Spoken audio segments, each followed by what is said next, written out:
POV, you're a casino host, whale handler. Level 1, the assignment. You are 31 years old, and you have just been handed a player card with a name you cannot pronounce and a credit history that does not exist. The senior VP of casino marketing slides the card across the desk. The card reads, Chen Zhiwei. Beside it, a printout. Level 2. The first night he arrives on a Tuesday at 11:14 p.m. with no luggage. A Bentley you don't recognize drops him at the porte cochere. His suit is custom. You can tell by the buttonhole work. He is 64 years old. He has the bearing of a man who has been in command of rooms much larger than this one for much longer than you have been alive. You meet him in the lobby. You introduce yourself in Mandarin. He responds in English. Your accent is good. Don't make me work for it. You take him to Salon Privé, high-limit Baccarat behind a velvet rope, 4 tables, 6 security personnel, a butler. Minimum bet at his table, $25,000. He buys in for $2 million in markers. He drinks tea. He smokes inside, which is permitted in this room because the smoking ban does not apply to private gaming salons. He bets $400,000 on Banker. He wins. He bets $400,000 on Banker again. He wins. By 4 a.m., he is up $3.1 million. He stands. He nods to you. He says, tomorrow night. You comp him the Tower Suite, $4,800 a night. You arrange a car. You schedule a 2 p.m. tea service with the executive chef who will personally come to his suite. You think about whether to send flowers. You send flowers. This is the part where you should run a deeper background check. You do not. Level 3, the buildup. By month 3, you know him. He prefers Da Hong Pao Oolong, brewed at exactly 92 degrees Celsius in a Yixing clay pot. He smokes Chunghua cigarettes, which you have to import in bulk through a tobacco distributor in San Francisco because they are not legally sold in Nevada. He sleeps from 6 a.m. to 1 p.m. He eats 1 meal a day, always between 3 and 4 p.m. Always Cantonese, always prepared by a specific chef from San Gabriel Valley who is now on a $14,000 per month retainer from your property. You know his daughter's name. She is at Yale. You arrange the campus tour through a third-party concierge, billed by the casino as guest amenities. Cost, $2,400. You know he has a wife in Beijing. She has never come to the United States. You have never spoken to her. He has never mentioned her by name. There is a photograph in his suite. You saw it once in a frame on the nightstand, of a woman in her 50s, standing in front of a building you do not recognize. You also know that Mr. Chen has been issued a $5 million credit line by your property, approved on month 2, signed off by the senior VP and the chief credit officer, against documentation that consists of 2 letters from a private bank in Hong Kong and a financial statement listing his net worth as $340 million with no specific source attribution. You did not approve the credit line. You also did not ask any questions. His annual theoretical loss, the amount the math says he should lose to your property over a year of play, is now $40 million. This is not a player. This is an industry. Level 4, the comp stack. The comp ratio for a player at Mr. Chen's level is 22% of theoretical. That is the budget you have. With internal approval, no questions asked. $8.8 million. You do not approach the cap. You exceed it. You comp the daughter's birthday dinner at Joel Robuchon. 11 guests, $14,200. You comp the suite for her boyfriend's parents. You comp a Gulfstream G650 charter from Las Vegas to Vancouver because Mr. Chen wants to inspect a property he is considering buying. The jet costs $74,000. You bill it to player development. No one questions it. You comp a $32,000 omakase at Masa in New York on a single night when he's in town for business. Business he does not describe and you do not ask about. The dinner is across the country. The casino pays. You comp his $40,000 watch. You comp his daughter's wedding rehearsal dinner at Sage and Aria, a property you don't even work at, because Mr. Chen asked. You are now spending $1.2 million per quarter on a single player. You are also bringing in $9 million per quarter in actual losses. The math works. The math is the only thing anyone looks at. Level 5, the flag. In month 7, the Title 31 compliance officer calls you into his office. He is 48. He used to work for FinCEN.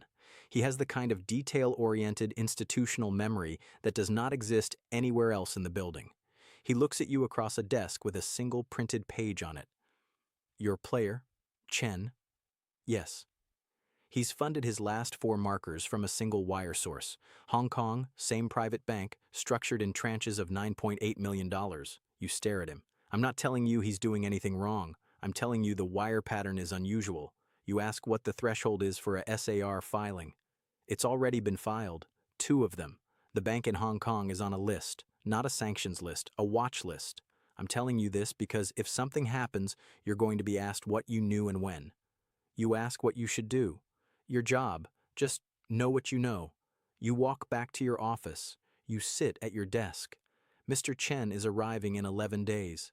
He has $3.4 million in unused credit. He is bringing 2 guests. You do not cancel the trip. You do not tell your VP about the meeting. You start, that night, keeping a private file on your personal Google Drive. Every comp you authorize, every conversation you have with him. You will, 2 years from now, hand that file to a federal prosecutor. Level 6, the Macau trip. In month 9, he invites you to Macau. This is not unusual. Hosts travel with their whales. He wants you to coordinate his play across 3 properties on the Cotai Strip. Wynn Macau, Galaxy, the Venetian. He has relationships at all 3. Wynn approves the travel. Business class to Hong Kong, ferry to Macau, your suite at Wynn Macau, $14,000 daily expense allowance, 4 nights. Cotai in 2026 is not Las Vegas. Cotai is bigger, denser, more money per square meter of casino floor than any other place on Earth. The Venetian Macau is nearly 4 million square feet of casino. Galaxy is larger. The volume on a Friday night at a single high-limit Baccarat table at Wynn Palace exceeds the entire monthly volume of most American casinos.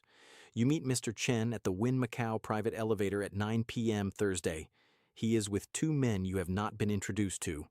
One of them, older, gray-haired, dark suit, looks at you for exactly 1 second and then does not look at you again. You learn over the next 4 nights that this man is referred to by Mr. Chen only as the colleague. He does not gamble. He does not eat with the group.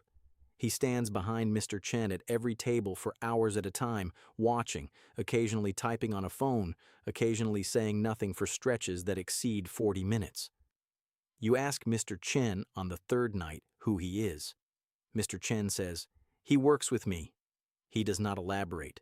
Mr. Chen loses $12.8 million across the 4 nights. He pays via wire from a Macau-based corporate account that does not have his name on it. The colleague flies back to Beijing 2 hours before Mr. Chen does. You fly home with Mr. Chen on a Gulfstream registered to a holding company in the Cayman Islands. The flight takes 15 hours.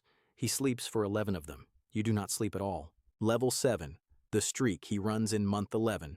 A streak that no one at Wynn has seen at the high-limit level in 5 years. Over a 9-day stay, he is up $34 million. He is betting $1.2 million per hand. The salon is closed to other players. Dealers rotate every 20 minutes. Surveillance has a dedicated 2-person team on his table at all times. The property is bleeding. Your VP is in the salon at 3 a.m. on night 7, watching, drinking coffee, not speaking. He has been there for 40 minutes. He looks like a man calculating the quarter. Mr. Chen wins $2.1 million on a single hand against a 6-deck shoe. Your VP looks at you.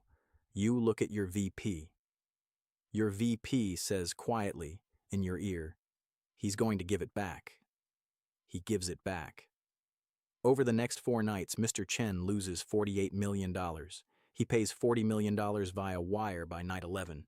He signs a marker for the remaining $8 million. The marker is due in 30 days. He flies home. Level 8. The bounce. The marker does not pay in 30 days. It does not pay in 45. At day 52, you call him directly. His mobile rings 6 times and goes to voicemail in Mandarin. You text him. You email him. You contact the private bank in Hong Kong that has facilitated every previous wire. The bank responds 3 days later with a single sentence. "We are unable to process further transfers on behalf of this client at this time." You walk into your VP's office at 9:14 a.m. on a Monday. He has already heard. He says, collections. Collections at a Nevada casino is not collections at a credit card company. A casino marker is a legal instrument under Nevada Revised Statutes 205.130. Issuing a marker with intent not to pay is a felony at $1,200. At $8 million, it is the kind of felony the Clark County DA prosecutes. Sheriffs have served warrants on whales at the airport before they could board flights back to Asia. The DA's office is contacted in week 8. A complaint is filed. A fugitive warrant is issued. Mr. Chen does not come back to the United States. You are removed from his account in month 13, formally, on the rationale that active host relationships have been suspended pending resolution. You retain your job. You are reassigned to 2 new players. Your VP does not look at you when he tells you. You go home that night and reread your Google Drive file from start to finish. It is 87 pages long. You begin to understand what you have been a part of for 14 months. Level 9. The Office Visit. The FBI arrives at 11:42 a.m. on a Thursday in March. 2 agents. They do not call ahead. They ask for you at the front desk. They are escorted to your office. They sit on the other side of your desk, show their credentials, and say the words "we'd like to talk to you about, Mr. Chen." The lead agent is Special Agent Russo. She is in her early 40s. She does not introduce her partner. She says, "How long have you known Mr. Chen was a senior official at the Chinese State Tobacco Monopoly Administration?" You stop breathing for a moment. You say, "I didn't." She watches you. "Did you ever ask?" "No." She nods. She makes a note. She slides a paper across the desk, a wire transfer record from the Hong Kong private bank to a Wynn corporate account 14 months ago. The source, traced through 3 intermediary shell companies, resolves to a Beijing entity on a U.S. Treasury OFAC watch list since 2019. She says, "We've been watching him for 2 years. We've been watching the Wynn account for 14 months. We need to talk about what you knew." You ask if you need a lawyer. She says, "That's up to you." You call a lawyer. The interview is rescheduled for the following Tuesday. You spend the weekend in the office of a former federal prosecutor in Henderson who charges $1,400 an hour, who has done this exact consultation 40 times, who tells you that you are not the target. The casino is. But you are a witness, and everything you have done for 14 months is going to be subpoenaed. He says, "Bring the Google Drive file." You bring the Google Drive file. Level 10. The testimony. The grand jury convenes in October. You testify for 4 hours. The prosecutor is Assistant U.S. Attorney Park. She walks you through your relationship with Mr. Chen procedure by procedure, the comps, the credit line approvals, the Macau trip, the wire transfers, the Title 31 conversation with your compliance officer. She asks you, near the end, "Did anyone in the chain of command at Wynn ever instruct you to stop authorizing comps for Mr. Chen?" "No." "Did anyone ever instruct you to flag the wire pattern?" "No." "Did the compliance officer's meeting result in any change to the way Mr. Chen's account was handled?" "No." She nods. She writes. The grand jury returns an indictment in December, not against you, against the property. Bank Secrecy Act violations, willful blindness, aiding and abetting an unregistered money services business. The settlement, announced the following March, is $187 million in fines and restitution to the U.S. Treasury, plus a 5-year compliance monitorship. Mr. Chen never returns to the United States.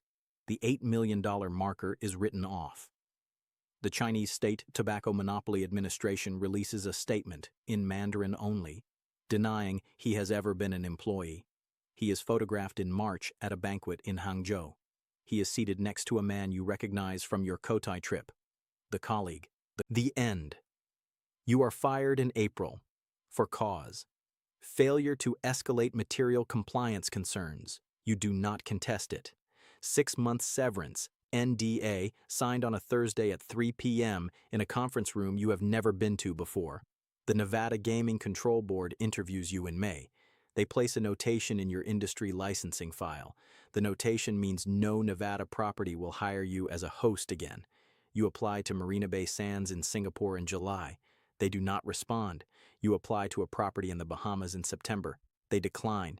You are 33 years old. You took a man to dinner 41 times. You authorized $1.4 million in comps. You watched him lose $94 million across 2 countries.